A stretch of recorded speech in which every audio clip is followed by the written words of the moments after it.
Baiklah, sebelum kita mulai kegiatan pada malam hari ini, kepada teman-teman yang dapat menghidupkan kamera, diharapkan untuk menghidupkan kameranya. Baik, bismillah kita mulai.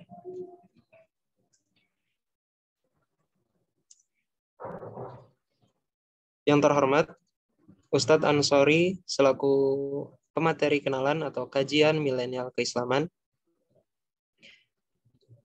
Yang saya hormati, Ketua Umum FPPI periode 2022, Kak Mahlan Syahid As-Sofi, serta jajarannya, dan seluruh teman-teman yang hadir pada kesempatan malam hari. Innal hamdalillah nahmaduhu wa nasta'inuhu wa nastaghfiruh wa na'udzu billahi min syururi anfusina wa min sayyiati a'malina. May yahdihillahu fala mudhillalah wa may yudlil fala hadiyalah. Asyhadu an la ilaha illallah wa asyhadu anna Muhammadan abduhu wa rasuluh. Allahumma salli ala sayyidina Muhammad wa ala ali sayyidina Muhammad. Amma ba'd. Puji syukur hanya milik Allah Subhanahu wa taala yang hingga saat ini, hingga detik ini, Allah masih memberikan kita nikmat yang begitu banyak. Yang mungkin kita sendiri lupa akan nikmat itu. Namun dengan demikian, marilah kita berusaha untuk mengingat dan juga terus untuk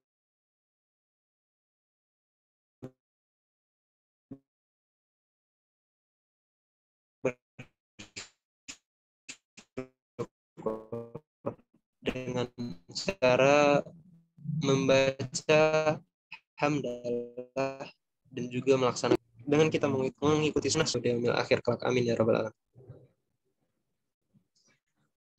Sebelumnya perkenalkan, saya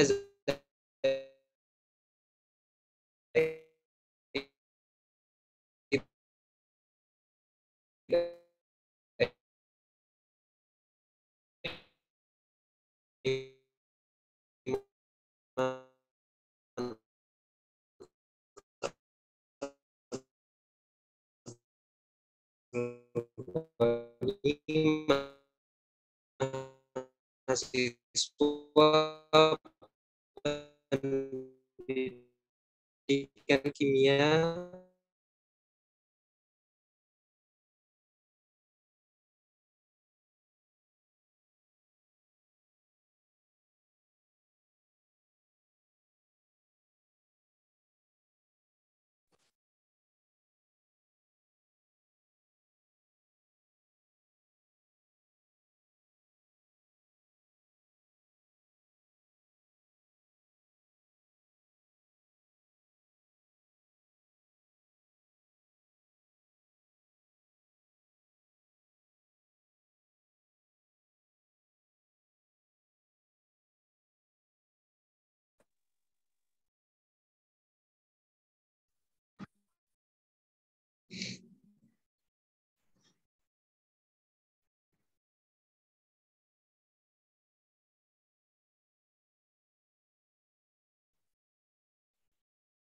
Ana ulangi. Perkenalkan, saya Zaid Aiman Abdul Ghani, mahasiswa Pendidikan Kimia Universitas Lampung angkatan 2021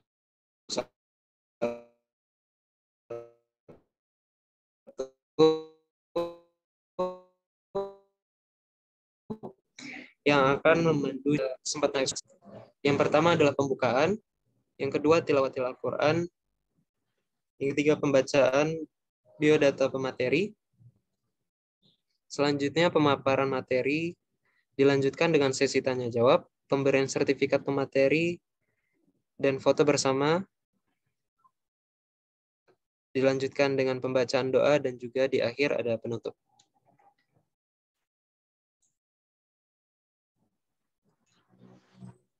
Baiklah.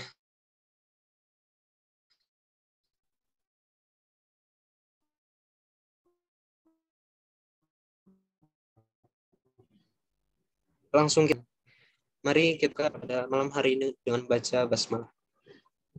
Bismillahirrahmanirrahim. Acara yang kedua yaitu tilawah Al-Quran. Tilawah Al-Quran yang pada kesempatan kali ini akan dibacakan oleh Akhina Aqsal Hadi. Kepada Akhina Aqsal Hadi, falyatafaddal ilaihi mashkura.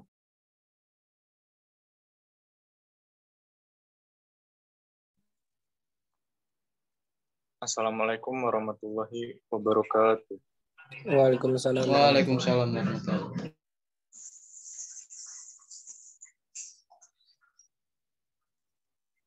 A'udzu billahi minasyaitonir rajim. Bismillahirrahmanirrahim.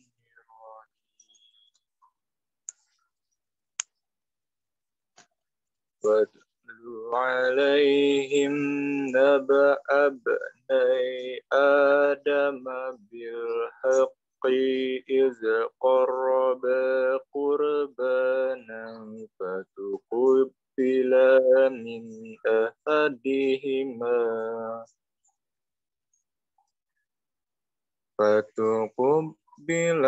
مِنْ أَحَدِهِمَا وَلَمْ يُتَقَبَّلْ مِنَ الْآخَرِ قَالَ لَا أَقْتُلَنَّكَ قَالَ إِنَّمَا يَتَقَبَّلُ اللَّهُ مِنَ الْمُتَّقِينَ لَئِن بَسَطتَ إِلَيَّ يَدَكَ لِتَقْتُلَنِي مَا أَنَا بِبَاسِطٍ يَدِيَ إِلَيْكَ لِأَقْتُلَكَ إِنِّي أَخَافُ اللَّهَ رَبَّ الْعَالَمِينَ Inni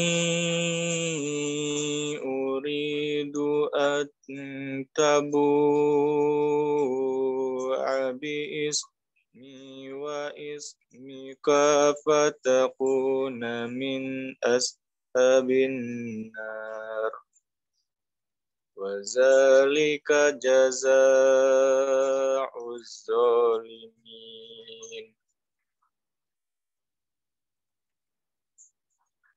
وَتَوَّعَتْ لَهُ نَفْسُهُ قَتْلَ أَخِيهِ فَقَتَلَهُ فَأَصْبَحَ مِنَ الْخَاسِرِينَ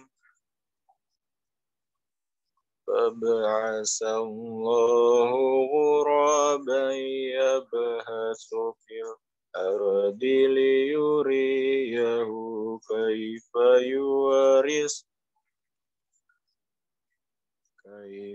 يُوَارِي سَوْءَةَ أَخِيهِ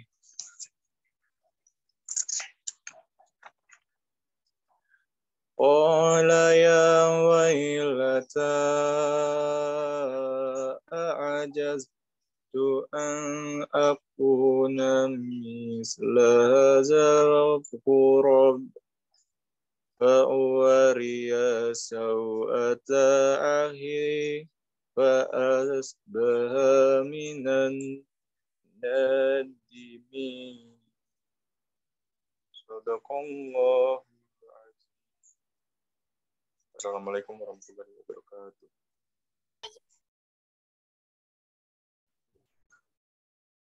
Waalaikumsalam warahmatullahi wabarakatuh. Sadaqallahul azim, sadaqallahul azim, sadaqallahul azim. Maha benar Allah atas segala firman. Jazakallah khair kepada akhina Aqsal Hadi atas pembacaan tilawah Al-Qur'annya. Semoga baik yang mendengar maupun yang membaca mendapat pahala dari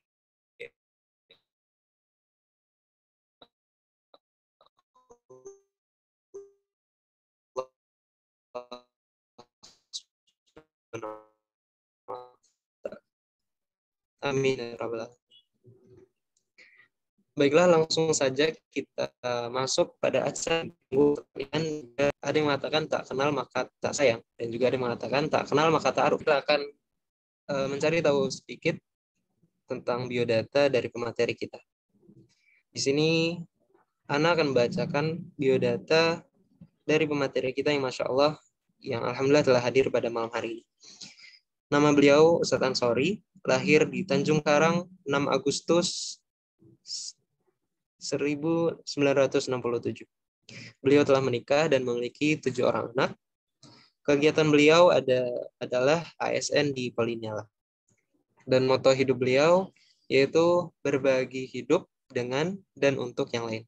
Masya Allah banget ya moto hidupnya. Berbagi hidup dengan dan untuk yang lain. Oke, mungkin langsung kita sapa aja pemateri pada malam hari ini. Assalamualaikum Ustadz, gimana kabarnya? Waalaikumsalam, alhamdulillah sehat. Walaupun agak batuk-batuk. Oh iya, Masya Allah. Siapa kelas, Ustadz? Gimana, Ustadz? Apa sudah siap, Ustadz, untuk menyampaikan materi pada malam hari ini? Ngobrol-ngobrol aja kan? Iya, Ustadz, kita sharing dan juga nanti ada sesi sharing tanya ya. jawab di akhir.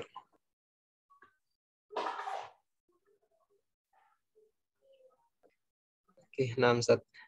Ya, Mungkin baik. kita langsung masuk ke dalam acara inti, yaitu penyampaian materi dari Ustadz Ansori dengan tema memetik hikmah meraih berkah dalam kisah Nabi Ibrahim alaihissalam. Kepada Ustadz Ansori, falyatafaddal ilaihi mashkura. Baik, terima kasih Mas Jaid dan teman-teman semua sudah hadir di ruang ini. Beberapa menit ke depan kita bincang-bincang ngobrol-ngobrol terkait dengan perjalanan hidup Nabi Ibrahim alaihissalam. Mungkin kalau secara nilai kita sedikit banyak sudah mengenal ya sejarah beliau. Malam ini coba secara highlight nanti disampaikan sosok beliau kembali untuk menyegarkan. Kemudian nanti kita coba mengambil poin-poin penting yang menjadi fokus sumber-sumber kebaikan yang bisa kita ambil ya. Kita mulai dari bagaimana Allah Subhanahu wa taala mengarahkan agar kita ini tadi udah salam belum ya saya? Sorry ya, lupa tadi. Langsung ngobrol sama Zaid tadi. Baik, assalamualaikum warahmatullahi wabarakatuh. Waalaikumsalam. Waalaikumsalam warahmatullahi wabarakatuh. Jadi langsung masuk ya. Innalhamdulillah salatu wassalamu ala Rasulillah. Allahumma shalli wa sallim wa barik ala sayyidil mursalin sayyidina Maulana Muhammadin wa ala alihi washabihi ajmain. Adik-adik sekalian, Allah Subhanahu wa taala mengarahkan kepada kita dalam kehidupan ini untuk mengambil hikmah ya, keteladanan dari perjalanan orang-orang terdahulu ya. Karena kalau konsep itu kalau teori orang bisa ya, tapi ketika implementasi itu sulit. Makanya kita dikenalkan dengan sosok yang namanya Rasul ya, yang menjadi model ya, menjadi model agar kita lebih mudah gitu ya mengikuti konsep atau manhajnya itu ya. Dan sebaik-baik model ya yang diperkenalkan oleh Allah itu ada dua ya. Pertama Nabi Ibrahim, yang kedua Nabi kita Nabi Muhammad SAW. Dua-duanya dipuji oleh Allah ya. Kalau Nabi Ibrahim itu dengan bahasa qad kanat lakum uswatun hasanah fi Ibrahim walladzina ma'ahu ya. Sungguh gitu ya. Sungguh ini Allah yang bicara nih, sungguh gitu ya, bahwa pada diri Ibrahim itu ada uswah ya, ada sumber kebaikan ya, sumber keteladanan ya, bukan hanya ketika masih muda atau ketika dia berkeluarga, tapi juga sampai akhir hayatnya gitu ya. Qad kanat lakum uswatun hasanah fi Ibrahim walladzina ma'ahu, dan bukan hanya Ibrahim tapi juga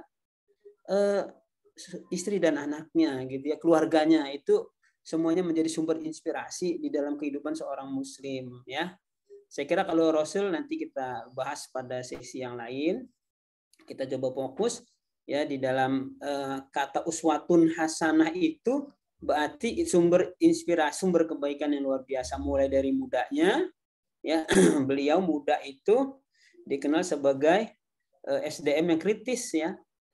Dan ini satu hal yang penting ya di dalam di dalam pertemuan WTO tahun 2018 itu terungkap SDM unggul itu salah satu cirinya setelah integritas moral dan integritas kinerja itu adalah kompetensi yang diawali dengan sikap kritis ya, sikap kritis ya, sehingga dengan kinerja akal itu ya, kritis itu kan kinerja akal, dia bisa membedah ya hal-hal yang normal yang wajar dalam kehidupan dan hal-hal yang tidak wajar ya, sehingga Nabi Ibrahim walaupun masih muda tinggal di lingkungan yang belum Islami, dia bisa memposisikan dirinya ya, tidak ikut-ikutan gitu ya. Bahkan dia sejak di rumah dia tanya dengan orang tuanya yang membesarkannya ya, yang memberikan fasilitas kehidupannya ya, yang dia heran juga gitu ya, ini barang gak ada nyawa kemudian dijual dan disembah gitu ya.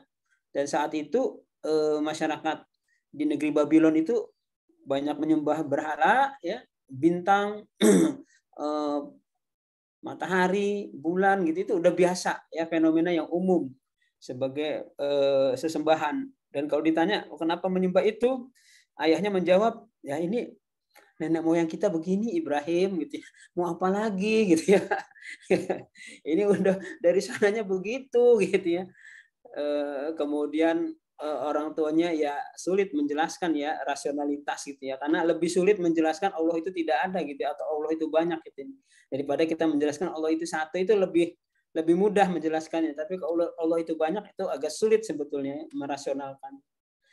Nah itu satu ya. Jadi bagaimana karakter yang sebelum jadi Rasul pun Nabi Ibrahim ya, biasanya para Nabi dan Rasul itu orang-orang yang Mustafa ya, al-Mustafa itu artinya terpilih, dia biasanya terkondisi tuh, bahkan ada sejarah kecilnya aja udah beda dengan orang kebanyakan gitu ya, kecilnya itu, tapi itu tidak dinikah dalam Quran ya, tapi dalam perjanjian kitab-kitab sebelumnya itu ada ceritakan Nabi Ibrahim itu dulu kecilnya terancam untuk dibunuh sehingga dibesarkan di dalam goa terus dan seterusnya lah yang aneh-aneh gitu.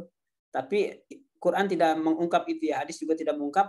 Yang diceritakan dalam Al-Quran adalah ketika Nabi Ibrahim itu remaja ya. Nah disitulah cerita tentang Nabi Ibrahim ya, idealisme ya, keinginan untuk mendapatkan kebenaran di dalam hidup, itu yang membawanya kepada pertarungannya bukan hanya kepada rajanya tapi juga dalam keluarganya sendiri ya, bahkan sempat diusir oleh ayahnya ya, diusir oleh ayahnya, kemudian berseberangan dengan kaumnya, bahkan kemudian membawanya kepada sidang besar ya, bangsa Babilonia saat itu, yang berujung kepada ancaman pembakaran ya Nabi Ibrahim di hadapan umum gitu ya, karena sudah menghina ya, menghancurkan Tuhan-Tuhan mereka gitu ya. Nah, sampai seperti itu ya kondisi perjuangan beliau itu belum menikah ya. Belum menikah ya. Jadi itu sesuatu yang sulit, tapi salah satu yang Allah ungkap dari sifat Nabi Ibrahim itu adalah dalam kondisi yang berat itu yang menghadapi keluarganya gitu ya. Beliau kata Allah Subhanahu wa taala, inna Ibrahima la'awahun halim ya. Sungguhnya pada diri Ibrahim itu ada sifat lembut ya dan penyayang gitu. Sehingga walaupun ayahnya marah, diusir, diancam mau dirajam, Ibrahim itu tetap sopan santun ya. Kemudian tetap mendoakan agar orang tuanya itu diberikan hidayah, diampuni oleh Allah Subhanahu wa taala ya.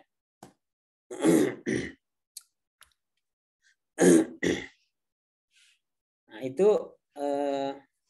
karakter Nabi Ibrahim yang lembut dan penyantun itu nanti terlihat ketika ada malaikat datang ke rumahnya, nyamar sebagai manusia biasa.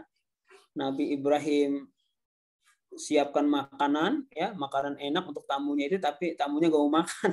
Nabi Ibrahim takut, kemudian tamunya itu cerita, sorry mas gitu, saya bukan manusia biasa, saya malaikat gitu ya, silaturahim ke rumah ente, tujuannya satu ya, diperintahkan oleh Allah untuk membumi hanguskan itu ya kaum Lut ya. Yang kedua ngasih kabar gembira nanti bentar lagi akan lahir Ishak, ya seperti itu. Tapi yang pertama, informasi pertama itu Nabi Ibrahim udah nggak enak gitu ya. Nabi Ibrahim langsung jangan dibinasakan gitu ya. Ya berat dia merasakan ya, karena Lut itu ponakan ya, Nabi Lut ponakan, dia tahu sudah berdakwah di negeri Sodom itu dan Gomora itu lama tapi nggak ada yang beriman, bahkan penyimpangan luar biasa. Malaikat udah kesel, tapi Nabi Ibrahim halim sih ya, jangan sekarang gitu ya, coba kasih waktu lagi. Itu awah itu namanya ya, awah itu artinya orang yang lembut ya. Di sana orang mau menderita dia merasakan di sini gitu ya. Kalau bisa jangan gitu ya. Seperti itu Nabi Ibrahim itu menghalang-halangi ya malaikat ya, kasih argumentasi dan seterusnya gitu ya. Itu sifat Nabi Ibrahim. Itu di masa mudanya ya, di masa mudanya udah terlihat itu ya sifat seperti itu. Ini integritas moral ya. Kemudian kalau kita lihat berikutnya kinerjanya ya, integritas kinerjanya ini karakter yang penting ya. Kadang kita itu moralnya bagus, santun, lembut dan seterusnya, tapi kita kadang-kadang cemen gitu. Cemen apa cemen? Cemen lumen gitu. Cemen ada yang tahu ya cemen? Yang Putri cemen tahu nggak cemen? Penakut ya, kucur ya. Nabi Ibrahim seorang diri itu dia berani gitu ya, konfrontasi dengan orang banyak dan rajanya sekaligus gitu ya. Dan yang menjadi simbol-simbol kekuasaan itu dihancurkan itu berani Nabi Ibrahim saat itu ya. Jadi karakter kinerjanya itu terlihat di sana. Ya, pemberani, terengginas, cerdas gitu ya, itu kelihatan gitu ya. Kinerja itu kan begitu ya. Jadi jangan sampai kita lembut, santun tapi lelet ya, lembek, ngeluh gitu ya. Itu nggak cocok. SDM unggul itu cirinya itu di samping dia memiliki kejujuran, kesantunan, kelembutan, ya dia terengginas, berani gitu ya, disiplin, cerdas ya, dan seterusnya. Nah, itu terlihat ketika masih muda, itu udah terlihat itu bakat-bakat itu. Ya bahkan dia berargumentasi dengan pikirannya sendiri ya ketika mencari Tuhan itu. Dia lihat bintang, kemudian dianulir lagi, dilihat bulan, dianulir lagi, dilihat matahari, dianulir lagi gitu. Ya sampai Allah kasih petunjuk ya. Ya Ibrahim, innani anallah la ilaha illa ana fa'budni. Ya sampai Allah memperkenalkan dirinya kepada Nabi Ibrahim bahwa yang disembah itu adalah Allah Subhanahu wa taala, bukan bintang-bintang itu. Itu sifat kritisnya berlanjut ya. Nah, sampai situ kemudian terjadi pertarungan segala macam gitu ya. Akhirnya Nabi Ibrahim berpindah dari Babilonia daerah di Irak ya, kalau sekarang itu Babylon, kemudian ke Syam, ke Palestina. Ya, di situ beliau berkenalan dengan Siti Saroh yang sangat cantik ya, kemudian berjalan dengan ayah dan keponakannya itu Nabi Lut ya. Kemudian menikah di sana dengan Saroh ya, tapi dikarunia anak. Kemudian karena paceklik ya, perjalanan berikutnya menuju Mesir ya. Di Mesir ya, karena cantiknya Saroh itu ya, di tengah perjalanan ya dibawa ke istana, ingin diambil oleh raja. Ya, tetapi dengan kecerdasan komunikasinya, ini ciri yang berikutnya dari SDM unggul itu, kompetensinya itu memiliki kemampuan komunikasi. Ya, nanti kita lihat bagaimana Ibrahim itu orang yang biasa berjalan ya. Ini menggambarkan fisiknya luar biasa. Ya, karena kendaraan zaman dulu itu hanya ini ya, unta atau kuda gitu. Dan biasanya Nabi Ibrahim memilih unta. Beliau lahir di Irak, ya Babylon, kemudian bergeser ke Palestina. Ya, dari Irak ke Palestina kan cukup jauh. Kemudian dari Palestina itu beliau ke Mesir. Nanti dari Mesir beliau itu ke Arab Saudi gitu ya. Coba kita bayangkan itu perjalanannya, kalau dari Palestina ke Saudi itu bisa 1 bulan tuh kalau naik onta. Ya, apalagi kalau dari Mesir lebih atas lagi kan. Ya, sebelahnya gitu ya. Sebelahnya lagi itu lebih panjang lagi lah kira-kira. Itu fisiknya ya, fisiknya luar biasa, menggambarkan bahwa SDM unggul itu fisiknya terjaga gitu ya. Bahkan pada usia beliau yang tidak muda. Ya, udah puluhan tahun gitu ya. Tapi teruji di medan jelajah yang cukup cukup panjang gitu ya, cukup jauh gitu ya. Dan itu memerlukan kecerdasan literasi nantinya ya, sebagai karakter SDM unggul berikut itu memiliki literasi wawasan bahasa, wawasan budaya ya, karena beliau di setiap tempat itu beliau dikenal orang sebagai orang yang baik, dermawan ya, dan kemudian bisa berbisnis sehingga beliau itu mandiri gitu. Hartanya banyak gitu. Ya, Nabi Ibrahim itu bukan orang miskin gitu. Walaupun dia pengembara, beliau selalu jadi pimpinan gitu ya. Dikenal orang itu Ibrahim itu ya, dikenal gitu. Ya, sejak peristiwa di Babylon itu Ibrahim itu tokoh penting gitu ya. Tokoh penting itu diikuti oleh masyarakat dan seterusnya. Setelah dari Mesir ya, karena raja itu akhirnya ada kendala untuk mendekati Sarah ya, karena setiap mendekati Sarah beliau seperti lumpuh gitu ya, kaku gitu tubuhnya, sehingga akhirnya tidak berani mendekati Sarah, menjadikannya sebagai istrinya. Kemudian diserahkan kembali kepada Nabi Ibrahim dalam keadaan selamat, kemudian dibawa oleh Nabi Ibrahim kembali ke Palestina. Ya, jadi perjalanannya itu seperti itu tuh. Ya, dan itu perlu pengelolaan ya. Kalau istri biasanya sering dibawa-bawa dalam kondisi seperti itu, pusing juga kan ya. Pindah lagi kerja di sini, pindah lagi ke sini, itu lama-lama stres juga itu istri. Ya, tapi kita lihat ini tidak terjadi pada keluarga Nabi Ibrahim. Ya, jadi kembali lagi dari Mesir itu ke Palestina. Nah, di Palestina itu karena sudah cukup berumur ya, Siti Saroh juga sudah cukup berumur ya, 80-an tahun belum punya anak ya. Akhirnya diminta untuk menikah dengan Siti Hajar. Siti Hajar ini adalah seorang hadimat di Mesir ya, yang dari raja diberikan itu ya, dari raja diberikan kepada Saroh sebagai hadimatnya gitu ya, seorang budak yang dibebaskan kemudian dibantukan di keluarga Nabi Ibrahim. Jadi Siti Hajar itu seperti itulah kondisinya ya. Jadi menjadi pembantu rumah tangga di rumah Nabi Ibrahim, yang karena Siti Saroh itu sudah tua ya, dan peluang untuk memiliki keturunan itu hanya kecil ya. Kemudian Nabi Ibrahim dianjurkan oleh Siti Saroh untuk menikah lagi ya, dan yang direkomendasikan adalah Siti Hajar yang sebenarnya nggak lebih cantik ya, bahkan kulitnya lebih gelap dibandingkan Saroh ya. Itu cerdas juga ya Siti Saroh itu, dia kalau suruh bebas mungkin yang dicari lebih muda, lebih cantik dari dia. Itu yang direkomendasikan itu pembantu rumah tangga. Ya, tapi keuntungannya ini orang ya pembantu yang soleh ya, karena tinggal di keluarga Nabi. Jadi itu kelebihan Siti Hajar itu di situ ya. Sudah lama berinteraksi dengan keluarga Nabi Ibrahim, sehingga nilai-nilai itu juga terwarisi ya kepada Siti Hajar. Nah, ketika tidak lama menikah punya bayi ya, bayi Ismail. Kemudian biasalah kalau istri dengan istri itu ada secara manusiawi gitu ya, ada semacam ketidaknyamanan gitu ya, ketika ada yang satu itu mendapatkan amanah ya, berupa anak gitu ya, sehingga akhirnya Allah Subhanahu wa taala memerintahkan kepada Nabi Ibrahim untuk membawa keluarganya Siti Hajar dan Ismail yang masih menyusui itu ke dulu bahasanya Bakkah ya, Bakkah. Kalau kita sebutnya Mekah gini. Nah, itu perjalanannya kira-kira kalau dari Palestina itu 1 bulan naik onta ya. Nah, jadi disuruh hijrah ke Bakkah, ke Mekah.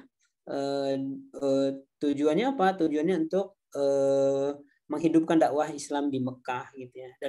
Dan kondisi Mekah saat itu ya seperti kita lihat sekarang, kalau hotel-hotel yang ada sekarang ini nol gitu, itu Mekah itu hanya lembah ya, lembah yang biasa kena banjir itu kalau musim hujan besar. Dan kiri kanannya sekelilingnya itu adalah bukit-bukit ya, bukit-bukit bebatuan, tidak ada pohon ya, tidak ada air gitu ya. Nah, seperti itu. Jadi ketika perjalanan selesai sampai ke Mekah, tidak lama itu Nabi Ibrahim disuruh lagi tuh ya, kembali ke Palestina ya, suruh meninggalkan anak istrinya. Ini sebuah ujian yang berat ya. Pertama, ini anak sematawayang yang sudah lama dinantikan, usia 80 tahun ya, 80 tahun baru punya anak gitu. Kita bisa bayangkan ya, kalau kita berumah tangga gitu ya, udah 2 tahun itu udah gelisah. Apalagi sudah 5 tahun itu lebih gelisah gitu ya. Tapi kalau udah 10 tahun, 15 tahun tuh sangat gelisah gitu ya. Psikologisnya itu udah berat itu. Ya apalagi istri itu berat sekali gitu. Kalau udah 20 tahun nggak punya momongan gitu, itu bebannya berat sekali ya. Alhamdulillah saya tidak merasakan itu karena sejak tahun pertama itu ya langsung punya momongan ya dan seterusnya gitu. Jadi kalau bayangan kita itu sebagai suami itu ya, itu tentunya sangat berat gitu ya.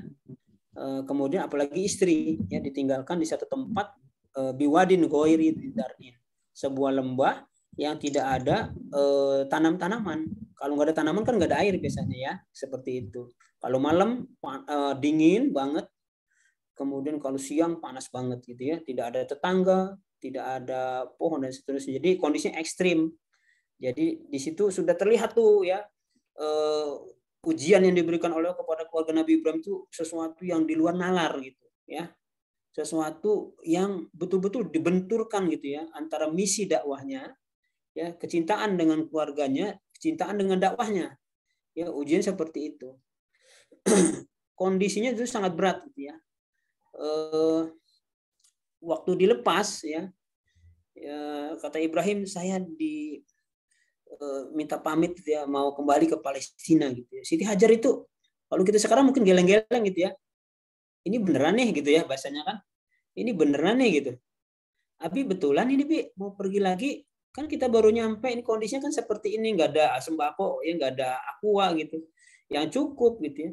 Kok kita ditinggalin seperti ini gitu. Nggak dijawab oleh Nabi Ibrahim karena nggak tega juga itu, karena itu perintah Allah. Kemudian yang kedua ditarik lagi tuh ya pakaiannya, kok kami ditinggalkan dalam keadaan seperti ini ya Ibrahim. Itu normal ya, normal sekali kalau menurut saya ya. Itu respon dari dari fitrah manusia lah ya. Apalagi wanita, kalaupun susah tapi kalau ada suami di samping, insya Allah mantap gitu ya. Tapi ini udah susah, suami dekat malah mau pergi gitu. Ini bisa gila gitu ya. Sampai yang ketiga, Siti Hajar itu sadar, jangan-jangan ini perintah Allah. Dan ketika ditanyakan Allah amaruka bihadza ya Ibrahim gitu ya. Apakah ini semua diperintahkan oleh Allah ya Ibrahim? Oh, betul gitu ya. Naam gitu. Nah, itu kemudian Siti Hajar kembali kepada kesadarannya sebagai seorang keluarga dai ya, seorang keluarga haroki ya, yang kehadirannya di muka bumi ini adalah menorehkan sejarah peradaban. Sudah nyambung tuh ya. Jadi peradaban itu dibangun oleh manusia sejarah juga ya, manusia yang siap melepaskan kepentingan pribadinya hanya semata-mata kepada Allah Subhanahu wa taala ya. Sehingga ketika dikatakan Allah amaruka bihadza ya Ibrahim, apakah semua ini diperintahkan oleh Ibrahim? Ya, kata Nabi Ibrahim. Kalau gitu berangkatlah. Idzan ma wa'adani rabbi. Allah pasti tidak akan menyia-nyiakan kami di sini ya. Sama ketika surat Wadduha itu ya, Wadduha wal laili idza saja ma wadda'aka rabbuka wa ma qala. Itu ayat itu turun ketika setelah peristiwa Isra Mi'raj ya. Isra Mi'raj itu kan 10 ya, tahun ke-10 Rasul ditinggal oleh istrinya, ditinggal oleh Pak D-nya, orang-orang yang begitu dekat yang membackup dakwahnya ya. Allah mana nih gitu ya. Allah mana nih gitu ya. Banyak musuh, orang yang dekat malah nggak ada gitu ya. Di mana Allah gitu ya. Jadi hiburan Isra Mi'raj, kemudian turun surat Al-Insyirah dan salah satunya satu lagi surat Wadduha tadi itu ya, yang kata Allah ma wadda'aka rabbuka wa ma qala. Allah tidak pernah sekali-kali pun ya membenci dan meninggalkan kamu wahai Muhammad, dengan kesedihan itu. Itu juga yang dirasakan gitu. Ini luar biasa ya kecerdasan orang-orang dahulu. Ya, ketika menghadapi ujian itu cerdasnya luar biasa ya. Kenapa dia langsung menghubungkan bahwa ini adalah ujian gitu. Ini sebetulnya hanya bayang-bayang gitu ya, menguji kesiapan kita gitu ya. Dan itu juga ketika waktu perang Ahzab itu ya, perang Ahzab itu kan 3.000 lawan 10.000 ya, 3.000 orang Madinah dikepung 10.000 orang musyrik ya, kemudian orang-orang Yahudi, kemudian kaum-kaum penyembah berhala di sekitar Arab itu berkumpul menjadi satu, ya, menjadi pasukan koalisi, dan itu adalah rekor terbesar mobilisasi militer di Jazirah Arab gitu ya. Dulu nggak pernah ada ya perang sebesar itu gitu ya. Padahal nggak jelas yang diperebutkan apa gitu ya. Karena Makkah Madinah itu nggak ada sumber daya alamnya gitu. Itu orang-orang Persia Romawi itu geleng-geleng aja, ini orang udah pada gila gitu ya. Ribuan orang hanya mengantarkan nyawa gitu untuk peperangan, sesuatu yang nggak jelas gitu. Karena kalau Romawi Persia itu biasanya kalau perang itu ada alasan ekonomi gitu ya, sumber daya alam dan seterusnya. Ini nggak ada gitu ya di Arab itu, apa yang direbutkan gitu. Jadi ketika pasukan 3.000 itu melihat 10.000 itu ya, hadza ma wa'adanallah wa rasulah. Ini adalah hal yang dijanjikan oleh Allah dan Rasulnya. Shadaqallahu wa rasul. Sungguh Allah Maha benar janjinya dan Rasulnya juga benar janjinya. Ya, jadi ngelihat pasukan besar itu bukannya takut gitu ya, bahkan mereka yakin ini nih ya yang dijanjikan oleh Allah gitu ya. Padahal kalau hitung-hitungannya wah ini habis gitu ya. Tapi dulu sahabat-sahabat orang-orang soleh itu melihat ujian yang begitu ini, dan mereka itu semakin ya wa mazadahum illa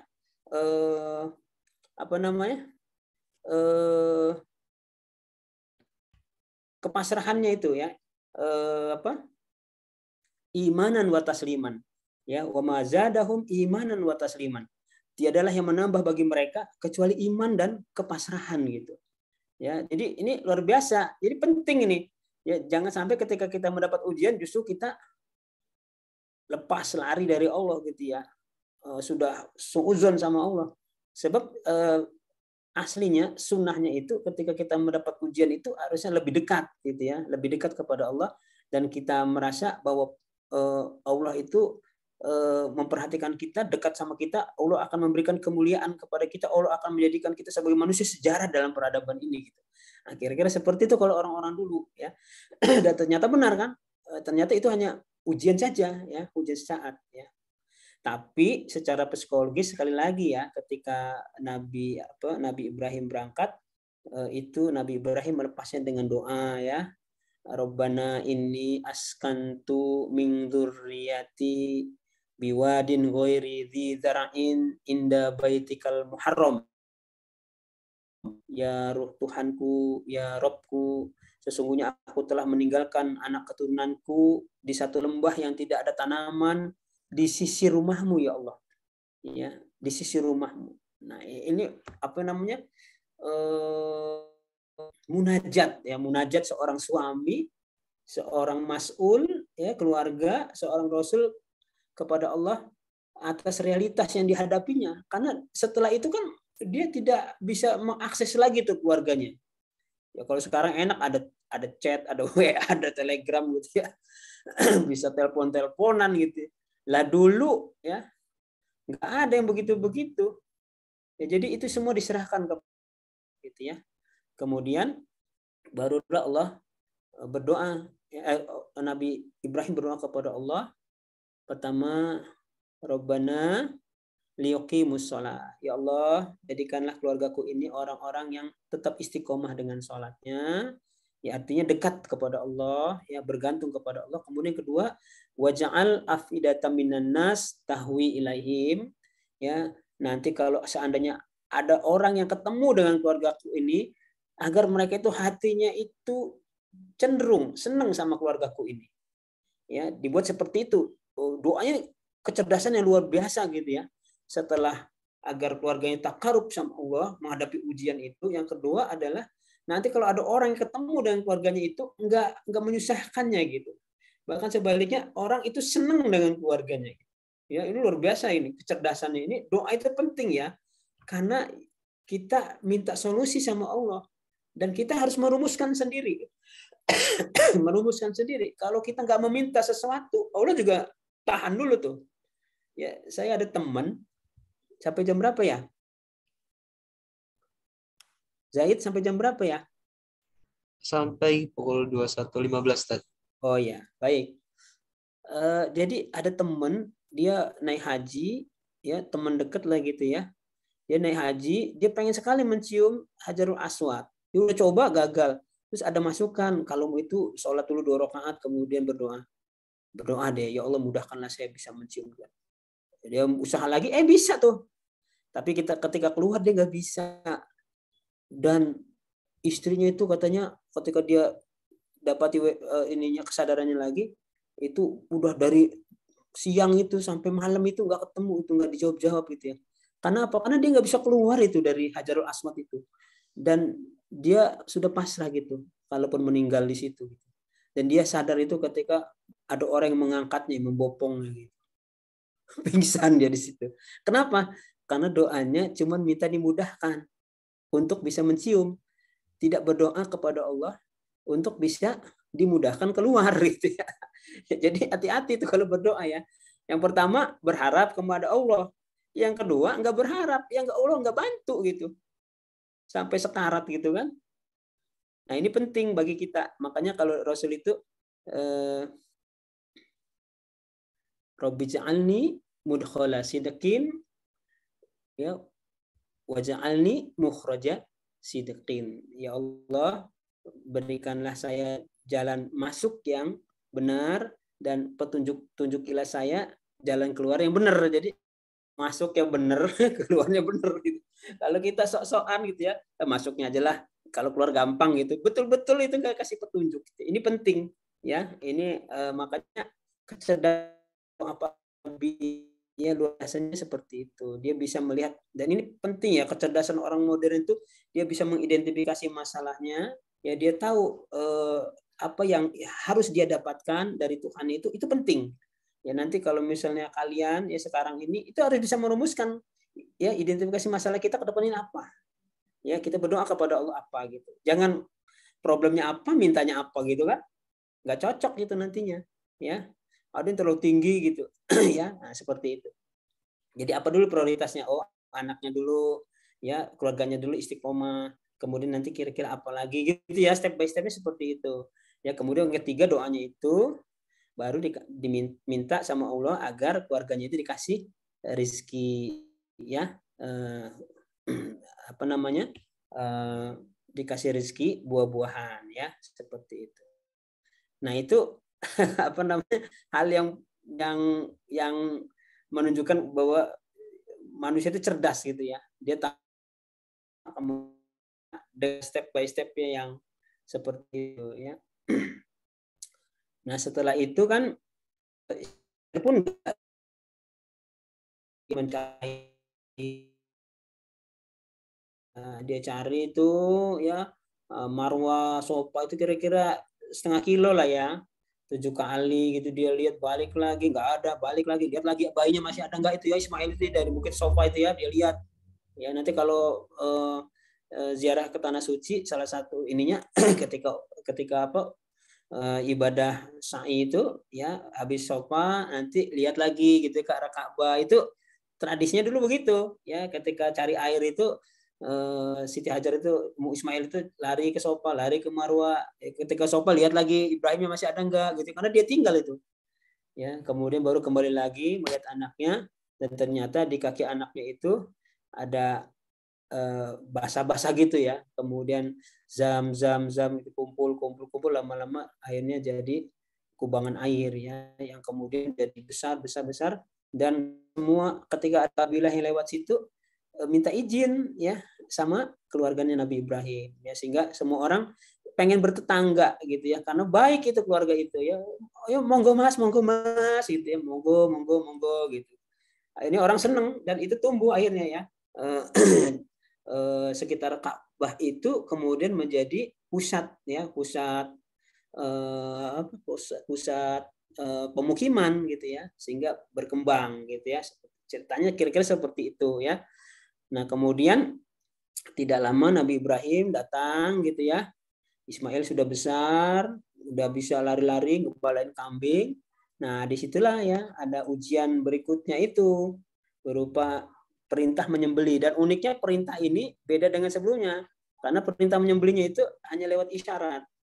Lewat apa? Isyarat yang kemarin saya sampaikan itu di acara di mana itu ya, di Wisma Bandar Lampung itu.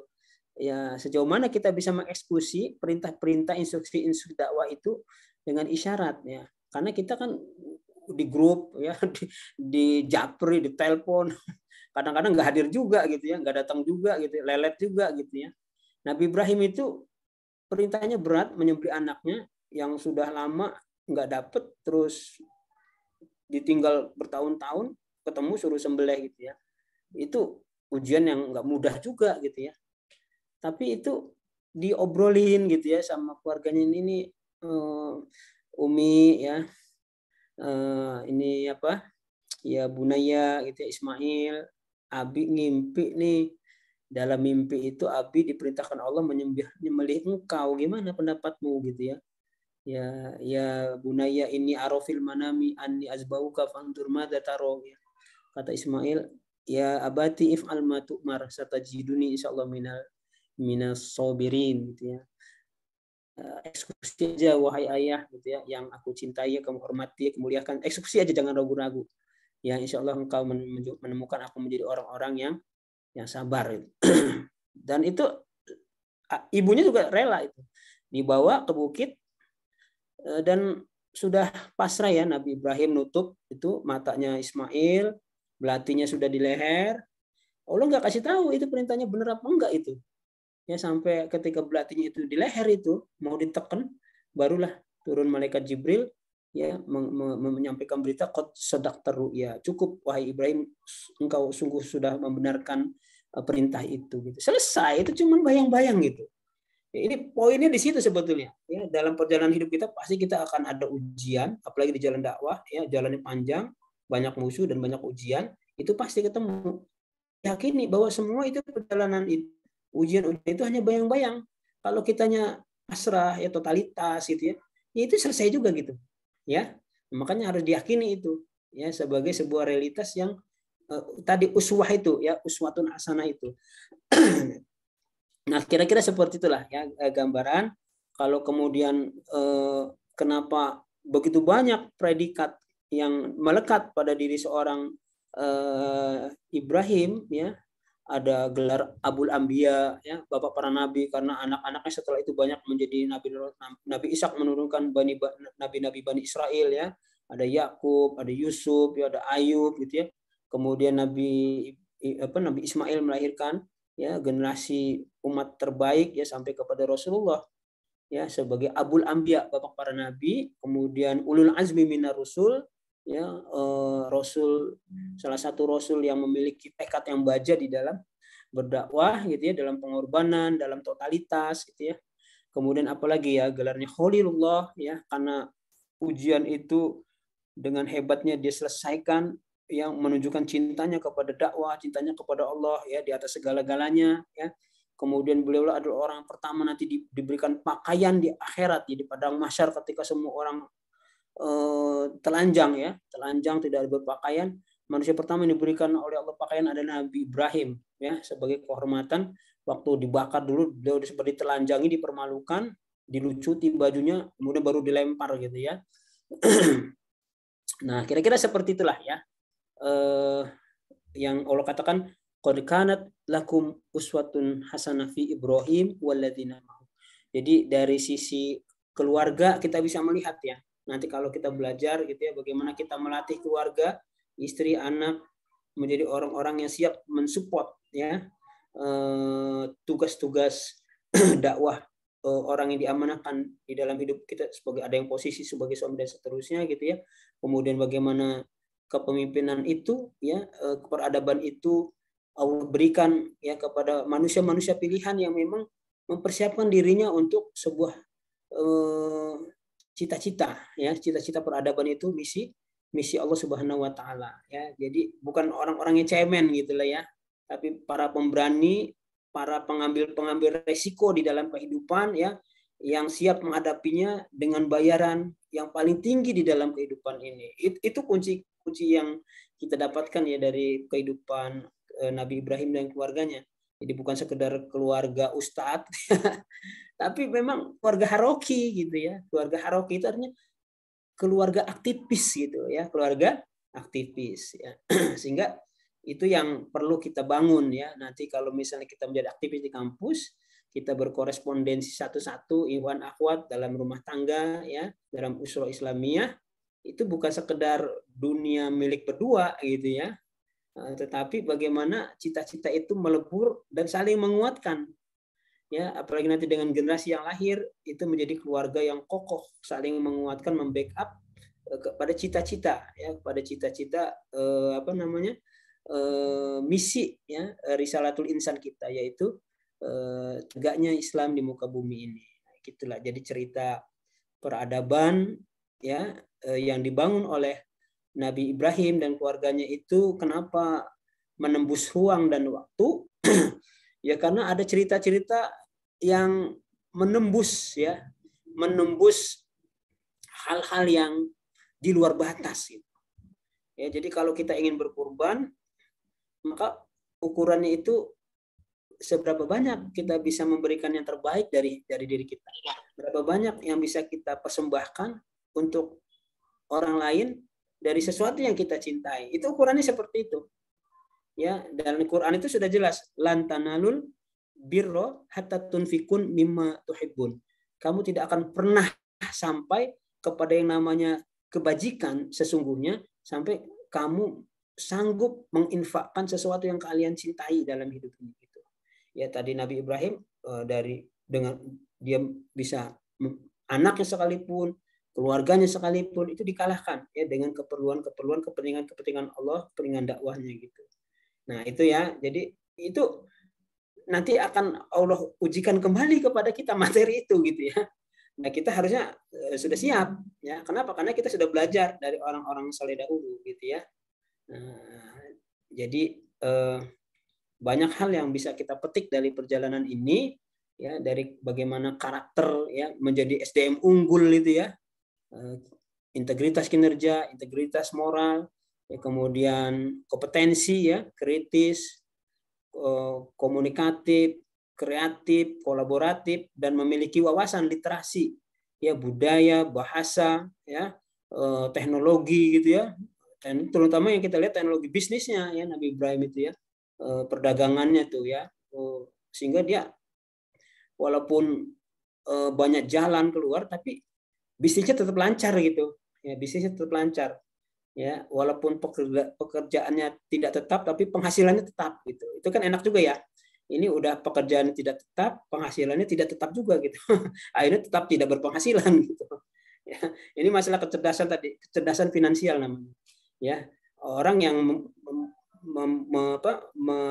menggandakan uang kita ya, memutar ya, menernakkan modal kita jalan-jalan menunaikan amanah dakwah dan seterusnya. Ini kecerdasan yang luar biasa ya.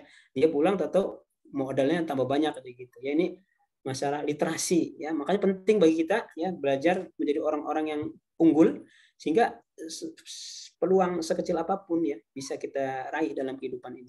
Saya kira itu hal-hal penting yang disampaikan pada kita ya sebagai calon-calon pewaris peradaban, insya Allah ya.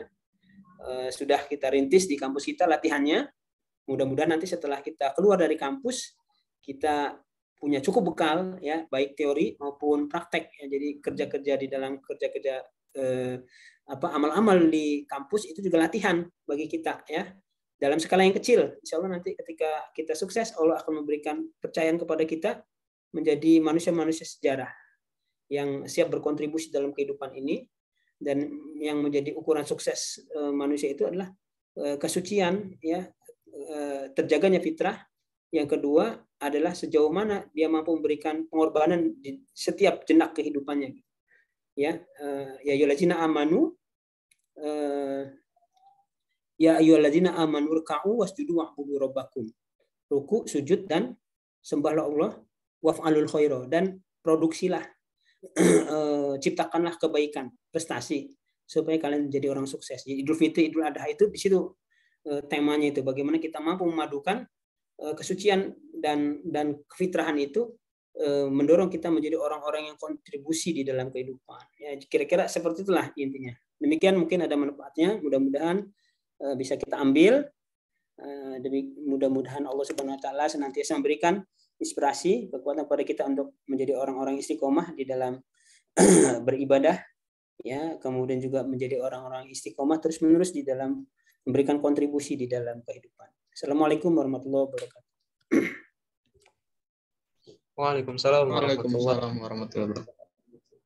wabarakatuh. Amin. Insyaallah Ustaz. Silakan Jazakallah Zahid. khair. Nah, Ustaz. Jazakallah khair Ustaz atas penyampaian materinya yang pada malam hari ini, Masya Allah, yang dapat memberikan kita contoh gitu, sebagai mahasiswa, dicontohkan ini karakter dari Nabi Ibrahim. Yang pertama, salah satunya itu beliau memiliki hati yang santun dan lembut. Beliau juga memiliki integritas kinerja, kemudian integritas moral yang baik. Beliau memiliki sikap pemberani, memiliki kemampuan komunikasi yang baik, memiliki wawasan yang luas dan berkompeten, serta kecerdasan finansial yang baik. Baiklah, demikianlah tadi penyampaian materi dari pemateri yang luar biasa pada malam hari ini, yaitu Ustadz Ansori. Bagaimana nih teman-teman? Ada nggak hal yang ingin disampaikan atau ditanyakan kepada Ustadz Ansori selaku pemateri pada malam hari ini?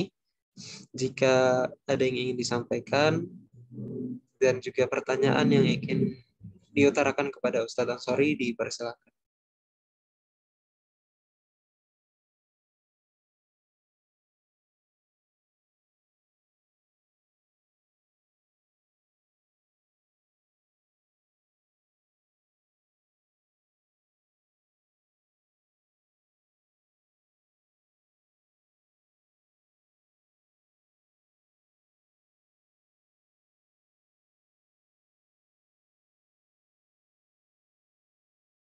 Ada? Kalau nggak ada, nggak apa-apa. Saya masih ada satu room lagi nih. Cukup ya? Gimana teman-teman hadirin kenalan pada malam hari ini? Ada yang ingin disampaikan kepada Ustadz Ansori? Lumayan nih ilmu yang bermanfaat gitu. Kita bisa sharing dengan Ustadz yang memiliki pengalaman yang luar biasa gitu di jalan dakwah ini. Ya udah tinggal dieksekusi aja. Saya kalau diizinkan pamit ya. Saya ada satu room lagi nih rapat. Oh, Masya Allah, ada agenda lain ya sebelah. Ya, nggak apa-apa, nanti bisa diskusi setelah ini dengan teman-teman langsung di lapangan ya. Saya mohon pamit ya Zaid ya. Atau mau foto dulu? Iya Ustadz, mungkin karena Ustadz ada agenda lain, kita masuk ke sesi selanjutnya aja Ustadz ya. Kita ada penyerahan sertifikat dan juga foto bersama.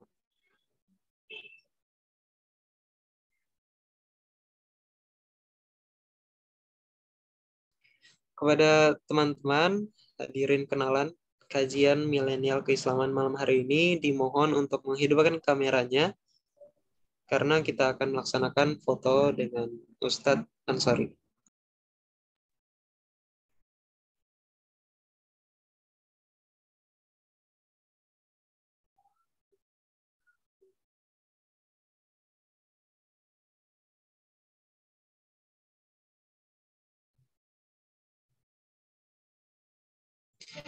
Namun sebelum itu, sebelum kita melakukan sesi foto bersama, sebelumnya Ustadz ini ada sertifikat atas partisipasi Ustadz selaku pemateri pada malam hari ini. Kami keluarga besar FVP mengucapkan jazakallah khairan kasir atas ilmu yang telah disampaikan. Kita doakan sama-sama semoga ilmu yang telah Ustadz sharing kepada kami memberikan Ustadz pahala jariah untuk kedepannya. Amin. Baik teman-teman, kita on cam terlebih dahulu. Kita akan melaksanakan foto bersama yang akan saya pandu, saya hitung.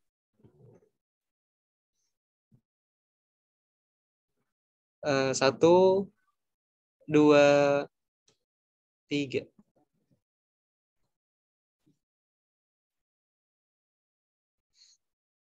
Saya ulangi, 1, 2, 3.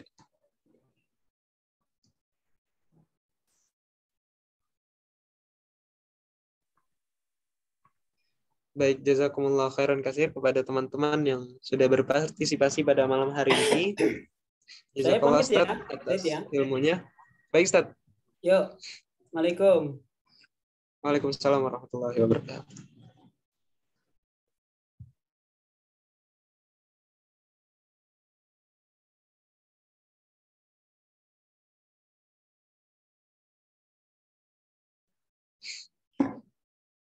Baik, itulah tadi rangkaian acara inti pada malam hari ini, yaitu penyampaian materi dari Ustadz yang luar biasa mengenai kisah dari Ibrahim alaihissalam. Baik, menyingkat ke acara selanjutnya, yaitu pembacaan doa yang kali ini akan dipimpin oleh Akhina Rizky Nanda Pratama. Kepada Akhina Rizky dipersilakan. Baik, terima kasih Kak Zaid atas kesempatannya. Sebelumnya saya memohon maaf tidak bisa on cam karena tadi saya mengalami sedikit gangguan jaringan, tapi semoga tidak mengganggu kekhusyuan kita dalam berdoa. Assalamualaikum warahmatullahi wabarakatuh. Waalaikumsalam warahmatullahi wabarakatuh. Marilah kita bersama-sama menundukkan kepala sejenak, berdoa memohon kepada Allah selaku Tuhan kita yang Maha Esa. A'udzubillahi minasyaitonirrajim. Bismillahirrahmanirrahim. Astaghfirullahalazim. Astaghfirullahalazim. Astaghfirullahalazim huwal ghafurur rahim. Alhamdulillahirabbil alamin. Hamdan syakirin, hamdan naimin, hamdan yu'afi ni'amahu wa yukafi'u mazidah. Ya Rabbana lakal hamdu kama yanbaghi li jalali wajhikal karim wa azim sultanik. Asyhadu an la ilaha illallah wa asyhadu anna Muhammadar Rasulullah. Allahumma salli ala sayyidina Muhammad wa ala alihi wa ashabihi ajma'in. Ya Allah, ya Rahman, ya Rahim. Puji syukur atas segala nikmat dan karunia-Mu sehingga kami bisa berkumpul dalam Zoom meeting ini dalam keadaan sehat pada kajian milenial keislaman. Ya Allah yang Maha mengetahui, tunjukkanlah kepada kami bahwa yang benar itu memang benar, dan berikanlah kami kemampuan untuk menegakkannya. Serta tunjukkanlah kepada kami bahwa yang salah memang salah adanya, dan berikan kemampuan kepada kami untuk menghindarinya. Ya Allah, ya Rahman, ya Rahim, jangan Engkau bebani kami, melainkan sesuai dengan kemampuan kami. Jangan hukum kami jika kami lupa atau bersalah, dan lindungilah kami dari segala musibah. Ya Allah Al-Muhaimin, kami berlindung kepadamu dari rasa sedih dan duka. Kami berlindung kepadamu dari rasa lemah dan malas. Dan kami berlindung kepadamu dari kesalahan yang terlanjur kami lakukan. Ya Allah yang Maha Pengasih dan Maha Penyayang, berikanlah kami kesehatan, kekuatan, serta lindungan-Mu, sehingga kami dapat menjalankan seluruh amanah yang diembankan kepada kami dengan baik. Ya Allah, ya Hakim, jadikanlah kegiatan ini menjadi kegiatan yang berkah, yang Engkau ridhoi di dalamnya. Dan jadikanlah kami yang berada dalam forum ini menjadi manusia yang selalu Engkau beri hidayah, agar dapat menjadi hamba yang taat dan bertawakal. Allahumma arinal haqqa haqqa warzuqna tiba'a wa arinal batila batila warzuqna tinaba. Ya Rabbana atina fid dunya hasanah wa fil akhirati hasanah wa qina azabannar. Wa sallallahu ala Muhammadin wa ala alihi wa ashabihi ajma'in. Subhan rabbika rabbil izzati amma yasifun wa salamun alal mursalin walhamdulillahi rabbil alamin. Syukran wa dutum khairul barakah wa najah. Assalamualaikum warahmatullahi wabarakatuh. Waalaikumsalam warahmatullahi wabarakatuh.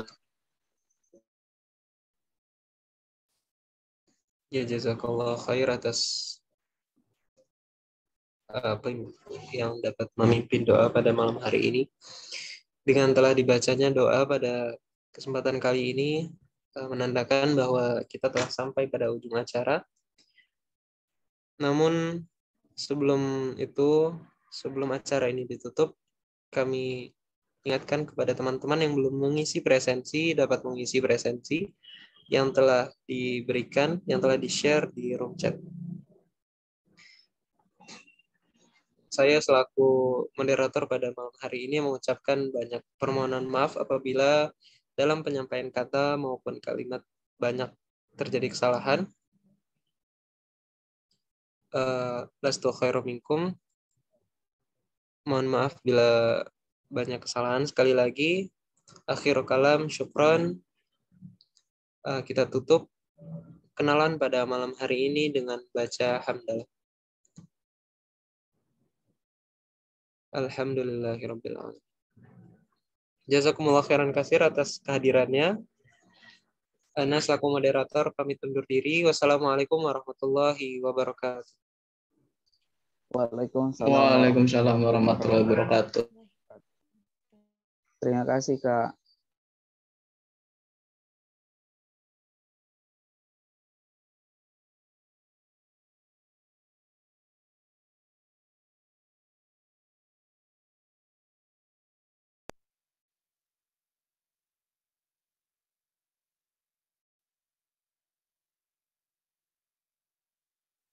Do do do.